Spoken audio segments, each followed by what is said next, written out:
ഇന്നൊരു ചെറിയ വീഡിയോ ഉണ്ടോ. പുറത്തൊന്ന് പോയിട്ടുണ്ടായിരുന്നു. ഒരു ഷോപ്പിംഗ് ആണ്. അത്യാവശ്യം എല്ലാ സാധനങ്ങളും വാങ്ങിക്കാൻ വേണ്ടിയിട്ടുള്ള പോക്കാണ് കേട്ടോ. ഞാനും അനിയത്തിയും കൂടിയിട്ടാണ് പോണത്.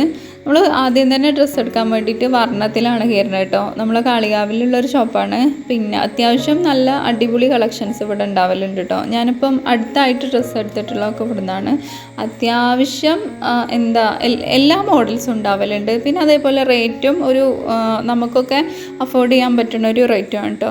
അപ്പോൾ ചുരിദാർ എടുക്കണം എന്നുണ്ടായിരുന്നു. പിന്നെ ഓളുടെ മക്കൾക്ക് അവർക്കൊരു കല്യാണം ഉണ്ട് കേട്ടോ. അപ്പോൾ അതിന് വേണ്ടിയിട്ട് കുട്ടികൾക്കും ഡ്രസ്സ് എടുക്കണം എന്ന് വിചാരിച്ചു. അപ്പോൾ ഇവിടുന്ന് ചുരിദാർ എടുക്കാമെന്ന് വിചാരിച്ചു. അപ്പോൾ കുറേ കാണിച്ചു തന്നു കേട്ടോ. പക്ഷേ ഓളുടെ മനസ്സിലൊരു പ്ലാൻ ഉണ്ടായിരുന്നു. അപ്പോൾ ആ ഒരു രീതിക്കുള്ള ഡ്രസ്സ് കിട്ടുന്നത് വരെ ഓരോന്ന് വെച്ച് നോക്കിട്ടോ. എടുക്കണതൊക്കെ ഒന്നുകിൽ കളർ ചേഞ്ചോ അല്ലെങ്കിൽ ഡിസൈൻ ചേഞ്ചോ ഒക്കെ ആയിട്ട് മുമ്പ് എടുത്ത് വെച്ചിട്ടുണ്ടാവും. അപ്പോൾ അങ്ങനെ ഒന്ന് സെലക്ട് ചെയ്തു. എല്ലാം നല്ല ഭംഗിയുണ്ട് കേട്ടോ. നല്ല ഭംഗിയുള്ള ഡ്രസ്സുകളാണ്. നമ്മൾ ചിലപ്പോൾ നമുക്ക് ചില ഷോപ്പിൽ കയറി കഴിഞ്ഞാൽ ഏത് കണ്ടാലും പറ്റില്ല. പക്ഷെ ഇവിടെ ഉള്ള ഏത് കണ്ടാലും നല്ല ഭംഗിയുണ്ടായിരുന്നു കേട്ടോ. പിന്നെ ഓണം ഒക്കെ ആയിട്ടേ റെഡിമെയ്ഡ് ബ്ലൗസൊക്കെ ഉണ്ട്. അപ്പോൾ ഞാനങ്ങനെ സാരി ഒന്നും എടുക്കില്ല. അപ്പോൾ അതുകൊണ്ട് പിന്നെ നമുക്ക് വലിയ അത് തിരിഞ്ഞിട്ടില്ല. എനിക്കിഷ്ടമാണ് സാരി എടുക്കാൻ കേട്ടോ. പക്ഷേ സാരി എടുക്കാൻ അറിയില്ല. എന്നെ പോലെ സാരി ഇഷ്ടമുള്ള സാരി എടുക്കാൻ അറിയാത്തവരുണ്ടെങ്കിൽ ഒന്ന് കമൻറ്റ് ചെയ്യണേ. അപ്പോൾ ഏതായാലും നമ്മൾ ആ ഒരു പേർപ്പിൾ ഉണ്ടല്ലോ, എനിക്കത് ഭയങ്കര ഇഷ്ടമായിട്ടോ. പക്ഷേ ഞാനിപ്പോൾ തൽക്കാലം എടുത്തിട്ടില്ല. കാരണം കുറേ ഡ്രസ്സ് നമ്മൾ എടുത്ത് വെക്കും. പിന്നെ കാണുമ്പോൾ എവിടെയെങ്കിലും പോയാലും നമ്മൾ അറിയാതെ ചിലവാക്കി പോകില്ലേ. അങ്ങനെയുള്ളൊരു സംഗതിയൊക്കെ ഇപ്പം ഇങ്ങനെ കൺട്രോൾ ചെയ്ത് വരിക കേട്ടോ. നമ്മളുടെ സാമ്പത്തികം നമ്മൾ നന്നായിട്ട് മെയിൻറ്റെയിൻ ചെയ്ത്, അതായത് സ്ത്രീകളാണെങ്കിലും പുരുഷന്മാരാണെങ്കിലും ഇപ്പോൾ ഹസ്ബൻഡാണെങ്കിലും വൈഫാണെങ്കിലും നല്ല രീതിയിൽ നമ്മൾ സാമ്പത്തികം ഒരു ലിമിറ്റ് വെച്ചിട്ട് കൺട്രോൾ ചെയ്ത് പോയിട്ടില്ല എന്നുണ്ടെങ്കിൽ അത് വലിയ ദോഷമാണ് കേട്ടോ. അത്യാവശ്യത്തിനൊക്കെ വാങ്ങിക്കണം. നമ്മൾ ഡ്രസ്സൊന്നും ഇല്ലാതെ അതൊക്കെ മതി, ആ ഒരു രീതിക്ക് നടക്കണം. ആ ഒരു ചിന്ത മാറ്റം കേട്ടോ. എന്താണെന്ന് വെച്ചാൽ ഇപ്പം ചില ആൾക്കാരുണ്ട്, ഇപ്പം ഞാൻ തന്നെ കണ്ടിട്ടുണ്ട് കേട്ടോ. കുറച്ച് പേരൊക്കെ ഇപ്പം പ്രവാസിയായിട്ടുള്ള ഹസ്ബൻഡാണെന്നുണ്ടെങ്കിൽ ഹസ്ബൻഡ് വരുന്ന സമയത്ത് കുറച്ച് ഡ്രസ്സ് എടുക്കും. എന്നിട്ട് പിന്നെ അവർ ഉള്ള സമയത്ത് അതൊക്കെ ഇട്ടിട്ട് അവർ പോയാൽ എടുത്തു വെക്കുക. അതായത് നല്ലതൊന്നും ഇടാതെ. പിന്നെ നമ്മൾ ഒറ്റക്കല്ലേ. അങ്ങനെ ആകുമ്പോൾ പഴയ ഡ്രസ്സൊക്കെ ഇട്ടിട്ട് അങ്ങനെ നടക്കുക. അതിനോട് എനിക്ക് ഒട്ടും താല്പര്യമില്ല കേട്ടോ. നമുക്ക് ആകെ ഒരു ലൈഫുള്ളത്. അപ്പോൾ ആവശ്യമല്ല നല്ല രീതിക്ക് മറ്റുള്ളവരുടെ മുന്നിൽ ഇറങ്ങേണ്ട സമയത്ത് നല്ല രീതിക്ക് വസ്ത്രം ധരിച്ചിട്ട് ഇറങ്ങണം എന്നുള്ളതാണ് കേട്ടോ. അതിപ്പം കുറേ കോസ്റ്റ്ലി ആയിട്ടുള്ളതല്ല, അങ്ങനെയുള്ള അല്ല ഞാൻ ഉദ്ദേശിച്ചിട്ടുള്ളത് കേട്ടോ. നമുക്കൊരു കോൺഫിഡൻറ്റ് കിട്ടുമല്ലോ, ആ ഒരു രീതിക്കുള്ള നല്ല വസ്ത്രം ധരിച്ചിട്ട് ഇറങ്ങണം എന്നുള്ളതാണ് ഞാൻ മനസ്സിലാക്കിയിട്ടുള്ളത് കേട്ടോ. അപ്പോൾ ഞാൻ ആവശ്യത്തിന് വസ്ത്രങ്ങൾ എടുക്കലുണ്ട്. പിന്നെ എൻ്റെ ഹസ്ബൻഡ് ആണെന്നുണ്ടെങ്കിലും നല്ലത് കണ്ടാൽ പറയും, അല്ലെങ്കിൽ ഇന്ന അടുത്ത് ഓഫർ ഉണ്ടെങ്കിൽ പറയും, അവിടെ ഡ്രസ്സ് ഉണ്ട് കേട്ടോ, വേണമെങ്കിൽ പോവാമെന്നൊക്കെ പറയും കേട്ടോ. അപ്പോൾ ഏതായാലും നമ്മൾ ഡ്രസ്സൊക്കെ എടുത്തതാ കുറച്ച് സാധനങ്ങളൊക്കെ വാങ്ങിച്ചു. അതൊന്നും പറയാൻ കൂടിയില്ല. കുറച്ച് നട്ട്സൊക്കെ വാങ്ങിക്കാണ്ടായിരുന്നു. അതും പിന്നെ വേറെ കുറേ സാധനങ്ങളൊക്കെ വാങ്ങിച്ചിട്ട് നമ്മളിതാ കാളികാവ് ചന്തയിലാണ് പോകുന്നത് കേട്ടോ. ഇവിടെ പോയി കഴിഞ്ഞാൽ വെജിറ്റബിൾസ് ആണെങ്കിലും നമുക്ക് ആവശ്യമുള്ള കിച്ചണിക്ക് ആവശ്യമുള്ള എല്ലാ സാധനങ്ങളും കിട്ടും. പിന്നെ നമ്മൾ വെജിറ്റബിൾ ഷോപ്പിൽ വെച്ച് വാങ്ങിക്കുമല്ലോ, അതിനെ വെച്ച് കമ്പയർ ചെയ്യുമ്പോൾ കുറച്ച് റേറ്റും കുറവാണ് കേട്ടോ.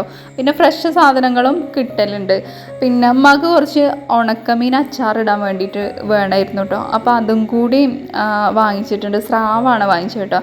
അപ്പോൾ അതൊക്കെ വാങ്ങി നമ്മൾ ഓട്ടോ കയറിയ സമയത്ത് നല്ല ഇടി മഴ ഉണ്ടായിരുന്നു. അപ്പോൾ നേരെ വീട്ടിൽ പോവാമെന്ന് പറഞ്ഞപ്പോഴാണ് ഓൾ പറഞ്ഞത് ഇങ്ങനെ ഓളെ മൂത്ത കുട്ടിക്ക് ഒരു ഷർട്ടും കൂടി എടുക്കണമെന്ന്. അപ്പോൾ അങ്ങനെ നമ്മൾ വീണ്ടും വേറൊരു ഷോപ്പിൽ കയറിയിട്ടോ. തനിമയിലാണ് കയറിയിട്ടുള്ളത്. കാളികാവുള്ള കുട്ടികളുടെ ഇങ്ങനെയുള്ള ഷർട്ടിനൊക്കെ അത്യാവശ്യം ഒരു 400-400 സംതിങ്ങിനൊക്കെ നല്ല ക്വാളിറ്റി ഉണ്ട് ഈ ഒരു ഷർട്ടൊക്കെ കേട്ടോ. അപ്പോൾ ഇത് ഒരെണ്ണം എടുത്തു. പിന്നെ 1-2 കൂടി എടുത്തു. പിന്നെ ചെറിയ കുട്ടിക്ക് റിഫൂട്ടന് ഓനിപ്പോൾ സ്കൂളിലൊക്കെ പോകാൻ തുടങ്ങി. അപ്പം ഡെയിലി യൂസിന് വേണ്ടിയിട്ട് അങ്ങനെ കുറച്ച് ഡ്രസ്സുകളൊക്കെ നോക്കാം കേട്ടോ. ഞാൻ നേരത്തെ പറഞ്ഞു സാമ്പത്തികം ഹാൻഡിൽ ചെയ്യാൻ അറിയണം എന്നുള്ളത് കേട്ടോ. അപ്പോൾ ചില ആൾക്കാർ പറയും ഭാര്യയാണ് വീട് കുടുംബത്തിൻ്റെ ഒരു സെറ്റപ്പ് അല്ലെങ്കിൽ കുടുംബത്തിൻ്റെ ഒരു കൺട്രോൾ എന്ന് പറയുന്നത് ഭാര്യയുടെ കയ്യിലാണ്. ഭാര്യ നന്നായാൽ കുടുംബം നന്നായി എന്ന് പറയും കേട്ടോ. ഒരു കണക്കിന് നോക്കുകയാണെങ്കിൽ അത് നല്ലത് തന്നെയാണ്. എല്ലാ ഭാര്യമാരുടെയും കയ്യിൽ ചില ഒരു പിശുക്കും, അതായത് ഒരു കൺട്രോളും എന്തായാലും ഉണ്ടാവും. പക്ഷെ അതിൻ്റെ കൂട്ടത്തിൽ തന്നെ ഹസ്ബൻഡ് എന്ന് പറയുന്ന വ്യക്തിക്കും കൂടി നല്ല ഉത്തരവാദിത്വ ബോധം വേണം കേട്ടോ. സാമ്പത്തികമാണെങ്കിൽ അത് നല്ല രീതിക്ക് കൺട്രോൾ ചെയ്യാനും കൊണ്ടു നടക്കാനും പിന്നെ അതേപോലെ ബാധ്യതകൾ വരുത്തി തീർക്കാതിരിക്കാനും ഉള്ള ബാധ്യതകൾ പെട്ടെന്ന് ഇപ്പം ചെറുതാണെങ്കിൽ ആ ചെറുതിൽ നിന്ന് വലുതിലേക്ക് എന്നുള്ള രീതിക്ക് നമ്മൾ അത് ശ്രദ്ധിച്ച് വീട്ടാനുള്ള കഴിവും വേണം. നമ്മൾ ഇപ്പം സ്ത്രീകളെ മാത്രം പറയല്ല കേട്ടോ, ചില വീട്ടിൽ ഉമ്മമാരുണ്ടാവും നല്ല രീതിയിൽ ആ മക്കൾക്കൊരു ഒരു കാര്യത്തിനും ടെൻഷൻ എടുക്കേണ്ട ഒരു ആവശ്യം ഉണ്ടാവില്ല.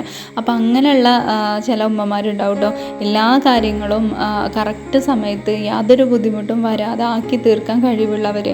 ഇപ്പം ചില ആൾക്കാർ പറയും മരുമോളാണ് എന്നുണ്ടെങ്കിൽ വീട്ടിൽ വന്ന് കയറിയതിൻ്റെ ശേഷമാണ് ഈ വീടൊരു വീടായത് എന്ന് പറയും കേട്ടോ. സത്യം പറഞ്ഞാൽ അങ്ങനെ ഒരു വാക്കൊക്കെ നമ്മുടെ ഉമ്മമാരുടെ കയ്യിൽ നിന്ന് കിട്ടുക എന്ന് പറഞ്ഞാൽ അത് ഭയങ്കര ലക്കാണ്. കാരണം അത്രയും സ്നേഹമുള്ളവർക്ക് മാത്രമേ അങ്ങനെ പറയാൻ കഴിയുള്ളൂ കേട്ടോ. ഇപ്പം സാമ്പത്തികം പോലെ തന്നെയാണ് ആ ഒരു കുടുംബത്തിൻ്റെ ആ ഒരു ഐക്യവും സ്നേഹവും ഒക്കെ കിടക്കുന്നത്. ഒരു കുടുംബത്തിൽ നമ്മൾ മാക്സിമം അങ്ങോട്ടും ഇങ്ങോട്ടും സപ്പോർട്ട് ചെയ്ത് അത്രയും സ്നേഹത്തോടെ പോകുമ്പോൾ അവിടെ അത്യാവശ്യം ആ ഒരു കുടുംബത്തിനുള്ള ബർക്കത്തും ഒക്കെ ഉണ്ടാവും കേട്ടോ. കുടുംബത്തിൻ്റെ ഒരു കൂട്ടിപ്പിടുത്തം എത്രത്തോളമാണ് അതിനനുസരിച്ച് എല്ലാവിധ ഐശ്വര്യങ്ങളും ആ ഒരു കുടുംബത്തിൽ ഉണ്ടാവും എന്നാണ് എൻ്റെ ഒരു വിശ്വാസം. ഏത് കാര്യങ്ങളിലാണെങ്കിലും നെഗറ്റീവ് നമ്മൾ ചിന്തിച്ച് കൂട്ടിക്കഴിഞ്ഞാൽ നമ്മളെ ചുറ്റുമുള്ള എല്ലാ കാര്യങ്ങളും നമുക്ക് നെഗറ്റീവ് തന്നെ ആയിരിക്കും കേട്ടോ. ഇപ്പോൾ ഒരു ജോലിൻ്റെ കാര്യത്തേക്ക് നമ്മൾ ഇറങ്ങുകയാണെന്നുണ്ടെങ്കിൽ അതെനിക്ക് ശരിയാവുമോ അല്ലെങ്കിൽ അതുകൊണ്ട് ശരിയാവില്ല, അങ്ങനെ ചിന്തിച്ച് നമ്മൾ ഇറങ്ങുകയാണെന്നുണ്ടെങ്കിൽ തീർച്ചയായിട്ടും അവിടെ കൊണ്ട് നമുക്കൊരു ബർക്കത്ത് ഉണ്ടാവില്ല.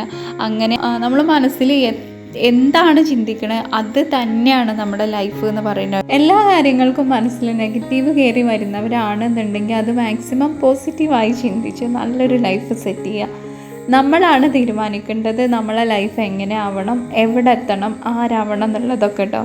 നമ്മൾ മാത്രമാണ്. അതിൻ്റെ കൂടെ തന്നെ പഠിച്ചവൻ്റെ ഒരു അനുഗ്രഹം കൂടി ഉണ്ടെങ്കിൽ നമ്മൾ ഉദ്ദേശിച്ച എല്ലാ കാര്യവും നടക്കും.